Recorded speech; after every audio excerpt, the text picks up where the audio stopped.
Welcome viewers, স্বাগত আপনাকে কালো আত্মা ইউটিউব চ্যানেলের আরো একটি নতুন ভিডিওতে। তো আজকে আমি যেই ভয়ঙ্কর ঘটনাটি আপনাদের সাথে শেয়ার করব, এই ঘটনাটি বেশি দিন আগের না, প্রায় 4-5 বছর হবে এরকম একটা সময়, পুরান ঢাকার মধ্যে। তো লালবাগের শাহিনগড়ের 2 নাম্বার গলিতে একটা মসজিদ আছে, সেই মসজিদটাতে এই ঘটনাটা ঘটেছিল। তো যার সাথে ঘটে সেই মসজিদের তিনি মুয়াজ্জিন ছিলেন, তার নাম ছিল গফুর মিয়া। সেই গফুর সাহেবের সাথে ঘটনাটা ঘটে। তো ওই মসজিদটাতে মুয়াজ্জিনের থাকার জন্য কোনো রুম ছিল না, তার জন্য তিনি মসজিদের ভিতরেই থাকতেন। আর তার প্রতিদিনের কাজ ছিল রাতে খাওয়া দাওয়া সেরে মসজিদের দরজা জানালা সবকিছু বন্ধ করতেন, পাশাপাশি মসজিদের যে মেইন গেটটা ছিল সেটাও তালা মেরে তারপরে তিনি ঘুমাতে যেতেন। তো এরকমই একদিন তিনি প্রতিদিনের মতো ঘুমাতে যাবেন, তখন তিনি দেখতে পান যে একটা লোক নামাজ পড়তেছে। তো তিনি ঠিক যে জায়গাটাতে ঘুমান ওই লোকটা সেখানেই নামাজ পড়তেছে, আর লোকটা স্বাভাবিকের চাইতে একটু বেশি লম্বা।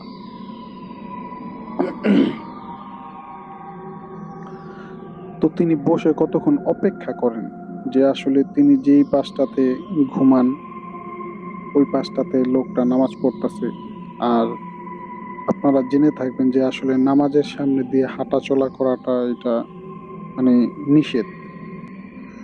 তো এই জন্য তিনি অনেকক্ষণ অপেক্ষা করেন, কিন্তু লোকটা নামাজ শেষ হইতেছে আবার নামাজ শুরু করতেছে, এরকম তিনি অনেকক্ষণ ইবাদত করতে থাকেন। তখন তিনি একটা কাজ করেন, এক পর্যায়ে তার অনেক ঘুম আসছিল, তাই তিনি অন্য আরেক পাশে তার বিছানাটা করে তিনি সেখানে শুয়ে পড়েন এবং ঘুমিয়ে পড়েন। তো সকালে যখন ফজরের নামাজের সময় হয় তখন তিনি ওঠেন। তো উঠে তিনি গেট খুলতে যান, গেটটাও খুলেন এবং তিনি আশেপাশে তাকায় দেখেন যে আসলে ওই লোকটা কোথাও নাই। তো তার কথা হচ্ছে যে এই লোকটা যেহেতু ভেতরে ছিল, তার ভেতরেই থাকার কথা।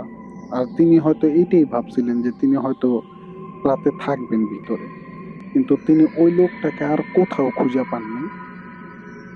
তো সেদিন তিনি নামাজ শেষ করেন। তো তারপরের দিন তিনি আর ওই লোকটাকে দেখতে পান না। প্রায় 6 দিন পরে তিনি সেই লোকটাকে আবারও দেখতে পান, যে সে এরকম আবারও তার সেই ঘুমানোর জায়গাটাতেই নামাজ পড়তেছিল। তো ওই দিন তিনি ওরকমই আগের মতো তার নামাজ শেষ হওয়ার জন্য অপেক্ষা করতেছিলেন, কিন্তু ওই লোকটা শুধু নামাজ পড়ে যাচ্ছে, কিন্তু তার নামাজ শেষ হচ্ছে না। দেখা গেছে তার নামাজ শেষ হইতাছে, সে আবারও নামাজে দাঁড়াইতেছে, তো এরকম। তো তখন তার হঠাৎ মনে পড়ে যে আসলে এই লোকটাকে তিনি এর আগে যে গেট খোলার পরের লোকটাকে ভিতরে দেখেন নাই বা আগেও দেখেন নাই। তো লোকটা কিভাবে আসলো আর কিভাবে গেল। আর এশার নামাজের পরে যখন মসজিদ পুরা খালি হয়ে গেছে তখন তিনি খাওয়া দাওয়া করে এসে কাউকে দেখতে পান নাই। তারপর তিনি ওয়াশরুমে যান, ওয়াশরুম থেকে এসে দেখছিলেন যে লোকটা আসলে নামাজ পড়তেছে। তো তার কথা হচ্ছে যে এই লোকটা কিভাবে ঢুকলো। আর লোকটা মানুষের চাইতে তুলনামূলক অনেকটাই লম্বা, প্রায় 7-8 ফুট লম্বা হবে। তো তিনি বুঝতে পারেন যে না, আসলে এটা কোনো মানুষ না, এটা হইতে পারে যে কোনো জিন, সে ইবাদত করার জন্যই আসছে এখানে। সবচেয়ে বড় বিষয় হইতাছে যে এটা ভালো জিন হোক বা খারাপ হোক, আর সে তো একজন মানুষ। একটা পুরা মসজিদে একটা মানুষ নাই, সেখানে তিনি একা একজন মানুষ, আর তার সামনে যে জিনিসটা সেটা আসলে মানুষ না। তো এখানে ভয় কাজ করার একটা বিষয় থাকে। তখন তিনি দোয়া দুরুদ পরে আবারও তিনি অন্য আরেকটা পাশে শুয়ে পড়েন। তো পরের দিন সেই লোকটাকে তিনি আর দেখতে পান না। কিন্তু আরেকটা বিষয় হইতাছে যে মাঝখান দিয়ে যে ৫-৬ দিন ওই লোকটা আসে না, মানে সপ্তাহে হয়তো একদিন আসে। তো যেদিন তিনি আসে তার বিছানাটা, মানে তিনি যে জায়গাটায় নামাজ পড়েন সেখানেই তার বিছানাটা ছিল বা ওইখানেই গুছায় রাখা হইতো। কিন্তু সে যখন যেদিন আসতো ওই দিন তার বিছানাটা ওইখানে থাকতো না, মানে অন্য আরেক জায়গায় সরানো থাকতো।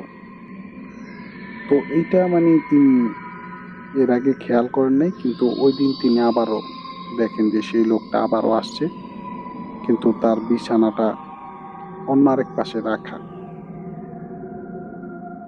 তো এটাতে তিনি আরো ভয় পেয়ে যান।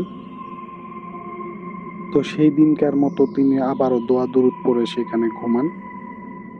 তো পরের দিন সকালে যে মসজিদের কিছু কমিটির লোক থাকে তাদের সাথে বিষয়টা শেয়ার করেন যে আসলে একটা জিন আসে, সপ্তাহে একদিন সে নামাজ পড়ে এখানে।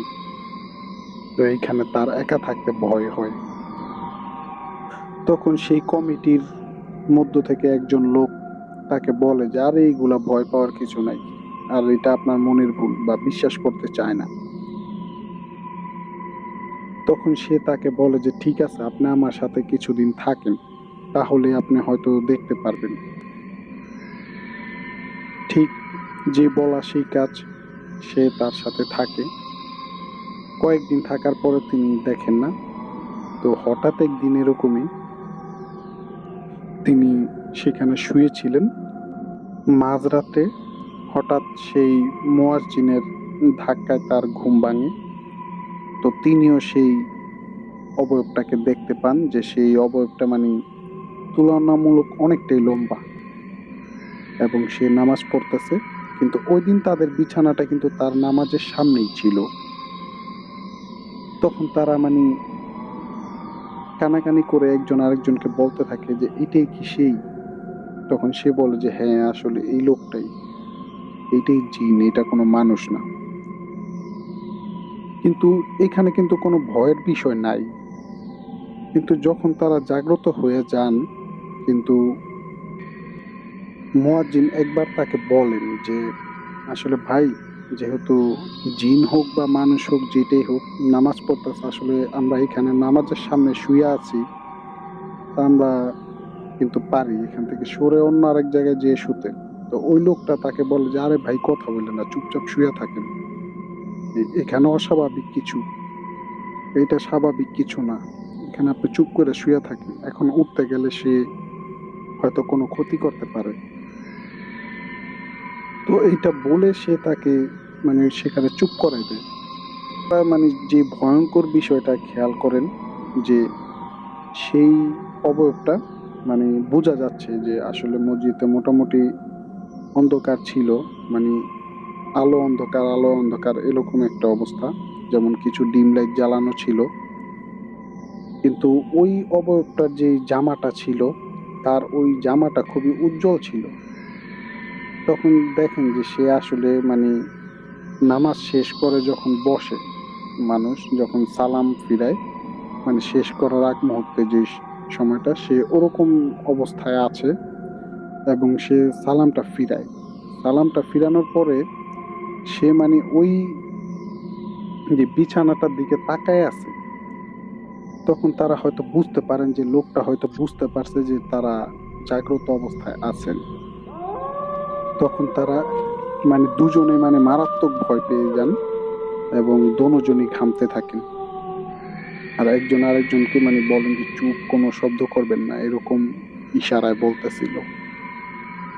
তখন তারা সবচেয়ে মানে ভয়ঙ্কর যে বিষয়টা খেয়াল করেন যে সেই লোকটা ওইখানে বসা অবস্থাতেই দেখতে পান যে তাদের বিছানাটা মানে শূন্যে ভাসছে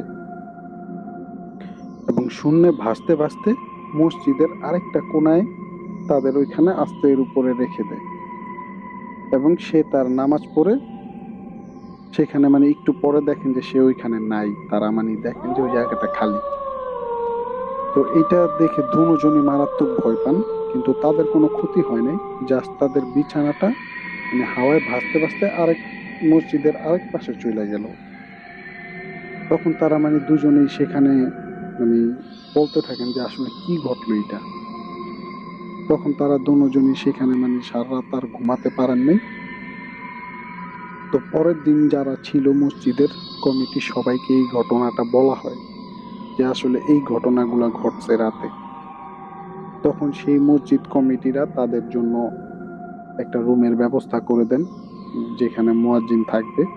কিন্তু ওই রুমটা তৈরি হওয়ার আগ মুহূর্তে 1 মাস পর্যন্ত আরেকটা কমিটির বাড়িতে সেই মুয়াজ্জিনের থাকার ব্যবস্থা করে দেওয়া হয়। সেখানে তিনি 1 মাস থাকেন। তারপরে যখন তার রুম কমপ্লিট হয়ে যায় তখন সেখানে তাকে উঠায় দেন। এই ছিল একটি সত্য ঘটনা। ঘটনাটি কিন্তু গ্রামের ঘটনা না, এটা কিন্তু একটা পুরান ঢাকার মতো একটা মানে এত মানুষজনের মধ্যেও এরকম একটা ভয়ঙ্কর ঘটনা থাকতে পারে যা হয়তো বিশ্বাস করাটাই কঠিন। সো ভিউয়ার্স, ঘটনাটি এই পর্যন্তই ছিল। যদি আপনাদের ভালো লেগে থাকে তাহলে লাইক কমেন্ট ও শেয়ার করুন এবং আমাদের কালো আত্মা ইউটিউব চ্যানেলটি সাবস্ক্রাইব করবেন। পাশাপাশি আমাদের ফেসবুক পেজটিতেও ফলো দিয়ে রাখবেন। সো ধন্যবাদ ভিডিওটি শেষ পর্যন্ত দেখার জন্য।